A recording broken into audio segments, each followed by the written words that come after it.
Shoranur junction railway സ്റ്റേഷനിൽ നിന്നും 11.5 kilo കഞ്ചാവ് കടത്തിയ കേസിൽ പ്രതിക്ക് 7 വർഷം തടവും 1 ലക്ഷം രൂപ പിഴയും.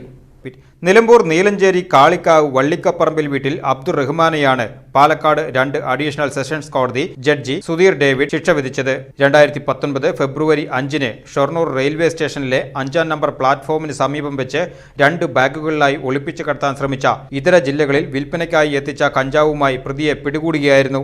അഡ്വക്കേറ്റ് ഷിജു കുര്യാക്കോസ് പ്രോസിക്യൂഷനു വേണ്ടി ഹാജരായി. Railway SI KV Vinilkumar register ചെയ്ത കേസിൽ ഇൻസ്പെക്ടർ MK കീർത്തി ബാബു അന്വേഷണം നടത്തി കുറ്റപത്രം സമർപ്പിച്ചു.